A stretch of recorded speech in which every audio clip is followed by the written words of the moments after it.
এখন শ্রাবণ মাস। এই মাসের অধিকর্তা হলেন মহাদেব, মহাকাল।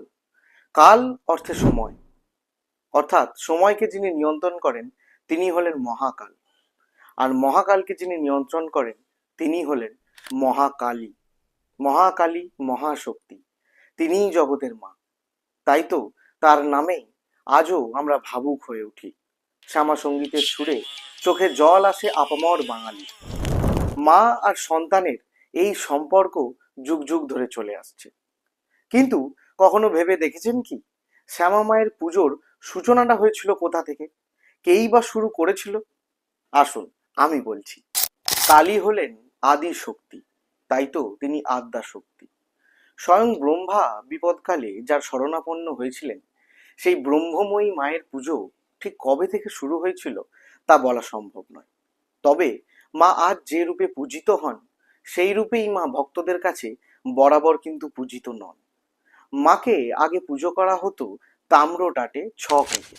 ভক্তরা মাকে পুজো করত পঞ্চমুণ্ডির আসন তৈরি করে।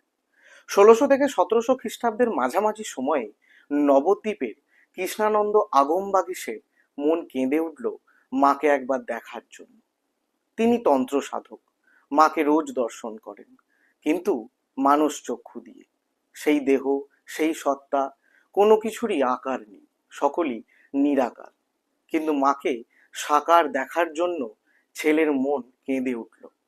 কৃষ্ণানন্দ মায়ের পায়ে পড়লেন, মাকে অনুনয় বিনয় করলেন, একবার দেখা দে মা। ছেলের আকুল ডাকে সাড়া দিলেন মা। নির্দেশ দিলেন আজ ভোরবেলায় প্রথম যে রূপে তার মাতৃদর্শন হবে, সেটাই হবে মায়ের সাকার রূপ। সাধক অস্থির হলেন সারা রাত। উষার আলো ফুটতেই ছুটলেন গঙ্গার ঘাটের দিকে। মনে আশা, এই স্নানযাত্রাই হবে তার মাতৃদর্শন।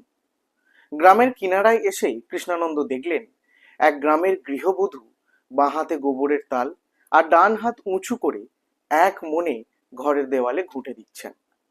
এই পরিশ্রমের ফলে তার লাল পাড় শাড়ির আঁচল লুটিয়ে পড়েছে মাটিতে। গাত্রবর্ণ শ্যামা তার গায়ের রং। কনুই দিয়ে কপালের ঘাম মুছতে গিয়ে কখন ঘেঁটে ফেলেছেন কপালের সিঁদুর। এই অবস্থায় পরপুরুষ কৃষ্ণানন্দকে দেখে লজ্জায় জিভ কাটলেন সেই গৃহবধূ। আর সেই সময় সঙ্গে সঙ্গেই তার মধ্যে মাকে দেখলেন কৃষ্ণানন্দ। সংসারী কোমল গৃহবধূই তো সংসারের আসল চালিকা শক্তি, সংসারের মা।